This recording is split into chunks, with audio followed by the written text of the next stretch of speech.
मैं अखबार का नाम भी बता देता हूँ आपको, which brand of car I am driving, कि एक लंबा वक्फा गुजरा।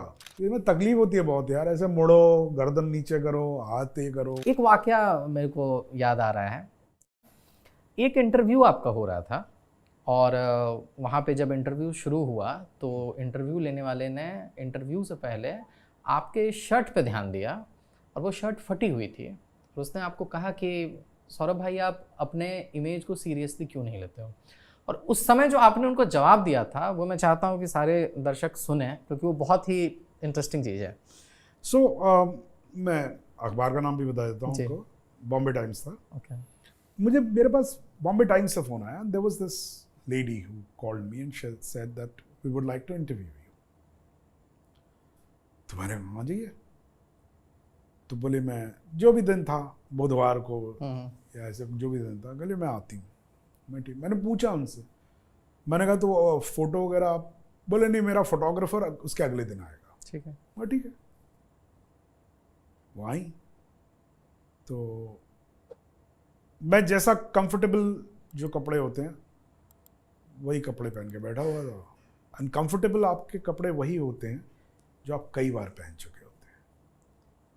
तो मेरी टी शर्ट थी, वो बहुत पसंद थी मुझे, एक आपको उसका फील मालूम है। वो पहन के धुली हुई थी बाकायदा, ऐसे कोई गंदी नहीं थी, नॉर्मल सा बैठा हुआ था, मैं चप्पल में बैठा था वहीं। तो इंटरव्यू होने लगा। तो उन्होंने एक सवाल किया, उन्होंने कहा आप ब्रांड कॉन्शियस नहीं है। मैंने कहा जी नहीं, बिल्कुल नहीं, मुझे ब्रांड से कोई मेरे जूसेस फ्लो नहीं होते, तो मुझे इससे कोई जूस फ्लो नहीं होता that which brand I am wearing, which brand of car I am driving, which brand of food I am eating, तो मुझे कोई फर्क नहीं पड़ता। एंड इट नेवर इंटरेस्ट्स मी। बोले हाँ, it is quite evident because I called you and you knew that Bombay Times is doing this interview, and you know about Bombay Times. We rarely pick up the phone and call somebody. So I said, yeah. He said, and you didn't even bother to, dress up that way. You just the way you are. किस film के बाद ये हुआ था sir? पता नहीं कि अच्छा, ये तो मुझे याद नहीं, लेकिन ऐसे जनरल सेंटर। ठीक है। हाँ। तो मैंने उनसे एक बात पूछी, मैंने कहा तो 2 मिनट तो चुप रहा, फिर मैंने कहा कि अच्छा मुझे ये बताइए, do you like me as an actor?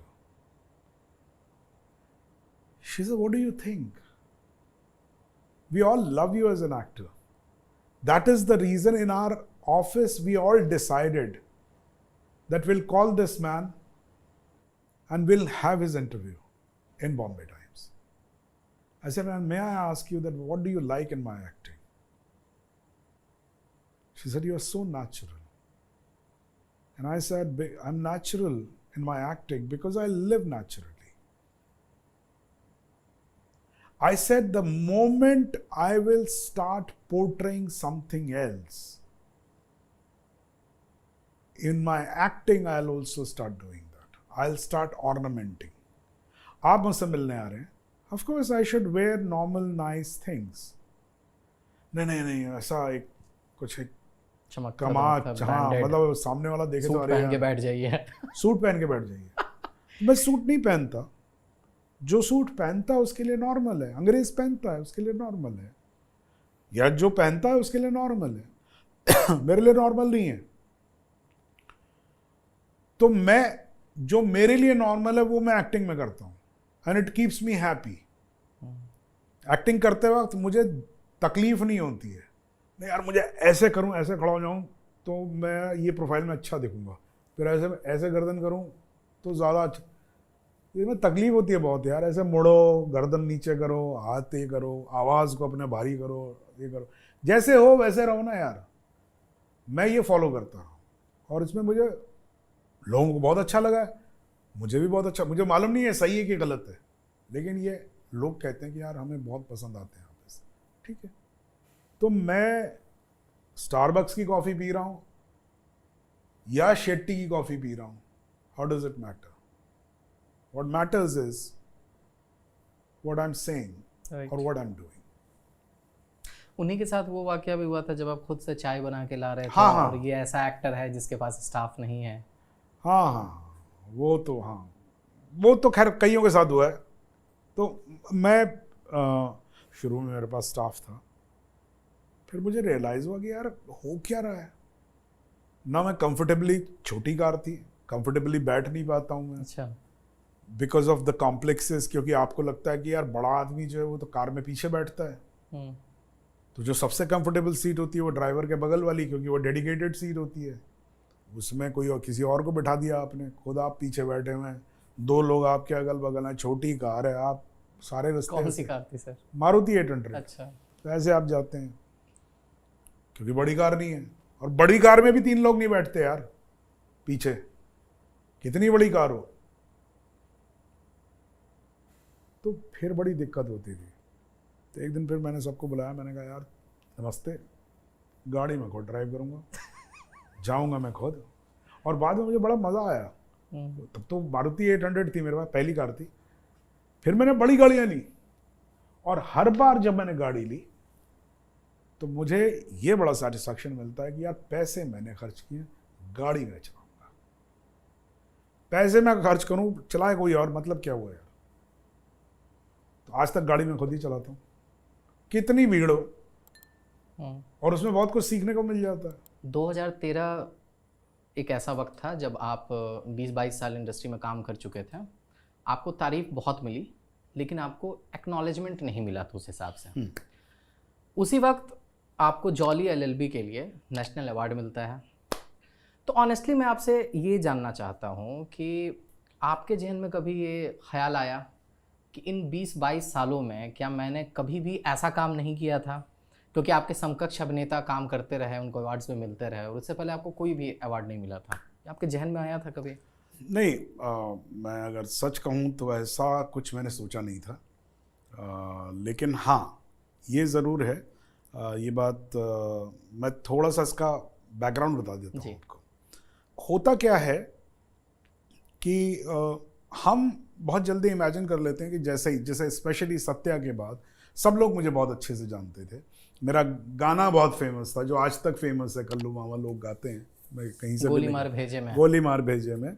सो उस लेवल पर लोग जानते थे, सब मानते थे कि बहुत अच्छा एक्टर है, और सोचने समझने वाला एक्टर है, क्योंकि राइटर भी है, लिखता भी है, सत्या मैंने लिखी भी थी।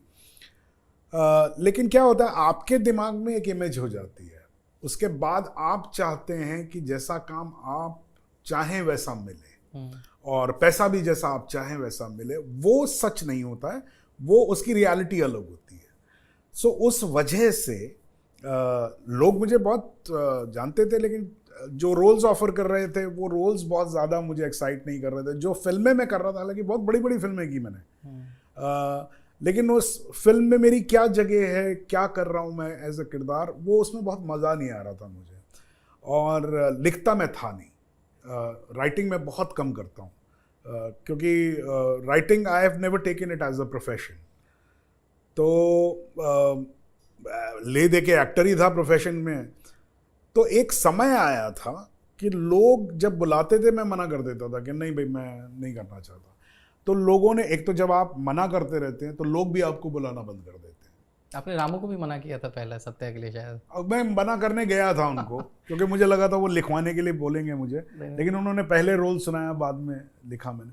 सो कहने का मतलब ये है कि एक लंबा वक्फा गुजरा, स्पेशली मैं कहूँगा 2000 से 2010 तक, 10 साल, जिसमें काम मैं करता रहा, लेकिन बहुत सेटिस्फैक्शन नहीं मिल रहा था, और पैसा भी उतना नहीं मिल रहा था।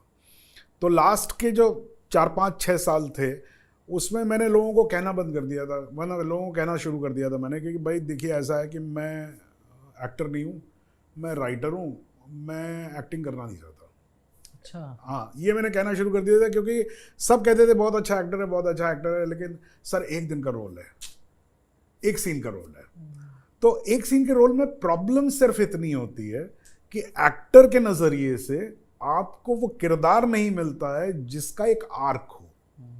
और ऑफ कोर्स एक दिन की शूटिंग है तो पैसे भी नहीं मिलते हैं, तो दोनों ही तरफ से मतलब ना माया मिली ना राम वाली बात हो जाती है। तो मैंने कहना शुरू कर दिया था, और ये काफ़ी फ्रस्ट्रेटिंग टाइम भी था मेरे लिए। और मुझे ये लग रहा था, ये ज़रूर महसूस हो रहा था कि ऐसा क्या है जो लोग मुझ में देख नहीं पा रहे हैं, जिसकी वजह से लोग कह रहे हैं कि नहीं, इसको अच्छा रोल, बड़ा रोल मिलना चाहिए। तो 2011 में मुझे पहला, जहाँ से मैं कहूँगा जहाँ से चेंज शुरू हुआ था, 2011 में अनुराग बासु ने मुझे बुलाया था बर्फी के लिए। और as a matter of fact मैं इतना चट चुका था उस टाइम पे, बिना फिल्म सुने मैंने अनुराग को ये बोला था कि यार देखो अनुराग, बहुत अच्छे दोस्त थे हम लोग, एक दूसरे को बहुत अच्छे से जानते थे, पहले से जानते थे। तो मैंने कहा देखो अनुराग यार, कुछ करने को तो बुलाना, नहीं तो नहीं बुलाना।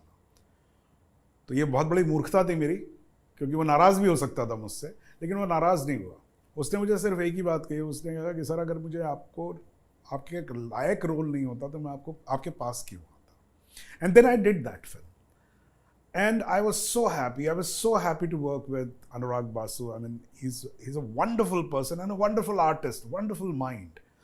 And then उसी के दौरान मैं रणबीर से पहली बार मिला, and as a co-actor he's such a delight. मैं सच कहूँ तो इन दो लोगों की वजह से मेरा इंटरेस्ट जो था वो एक्टिंग में वापस आ गया।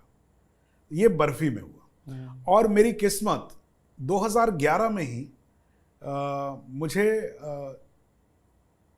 जॉली ऑफर हुई, सुभाष कपूर के। सुभाष ने। तो सुभाष भी बहुत अच्छा दोस्त था। तो ये बड़ा इंटरेस्टिंग किस्सा है कि वो बोला कि वो मुझे पंडित जी बोलता है। अच्छा। तो बोला पंडित जी मैं एक पिक्चर बना रहा हूँ, लॉ के ऊपर है। मैंने कहा अच्छा, हेलो स्क्रिप्ट सुन लो। तो वो स्क्रिप्ट सुनाता है, मैं कहा सुन लेता हूँ। तो मैं स्क्रिप्ट सुनने के लिए बैठा, तो बोला मैं चाहता हूँ आप इसमें रोल भी करें। मैंने कहा हाँ ज़रूर, क्यों नहीं करेंगे। तो उसने कहा इसमें जज का रोल है। तो मैंने उसकी तरफ देखा, मैंने कहा यार सुभाष कोई भी रोल दे देना यार, जज मत बनाना यार प्लीज़। तो वो देखता रहा मेरी तरफ, और उसने कहा कि पंडित जी पहले स्क्रिप्ट सुन लो। इसका रीजन यही था ना कि हिंदी फिल्म में वही ताजर आते दफा हाँ, 200-300 मतलब कोई किरदार, एक्सेप्ट एक बहुत पुरानी फिल्म है जिसमें अशोक कुमार ने जज का रोल किया था, कानून। उसके अलावा आवारा में भी पृथ्वीराज कपूर साहब का किरदार अच्छा था। तो मतलब वही एक दो को छोड़ के कोई फिल्म है नहीं जिसके अंदर जज किरदार के तौर पे हो। राइट। वो बस एक फंक्शनल, एक वो होता है कि भाई वो एक जज लास्ट में कुछ बोल देगा बीच बीच में, ऑर्डर। लेकिन स्क्रिप्ट सुनने के बाद 2 घंटे के बाद जब स्क्रिप्ट खत्म हुई, तो मैंने सुभाष को बोला था कि सुभाष ये रोल कोई और नहीं करेगा, प्लीज ये रोल मैं ही करूँगा। लास्ट तक रुके हो, मतलब क्लिप आपको इंटरेस्टिंग लगी, तो subscribe to digital commentary clips. और फुल पॉडकास्ट तो इससे भी ज्यादा इंटरेस्टिंग है, जिसका लिंक आपको डिस्क्रिप्शन बॉक्स में मिल जाएगा।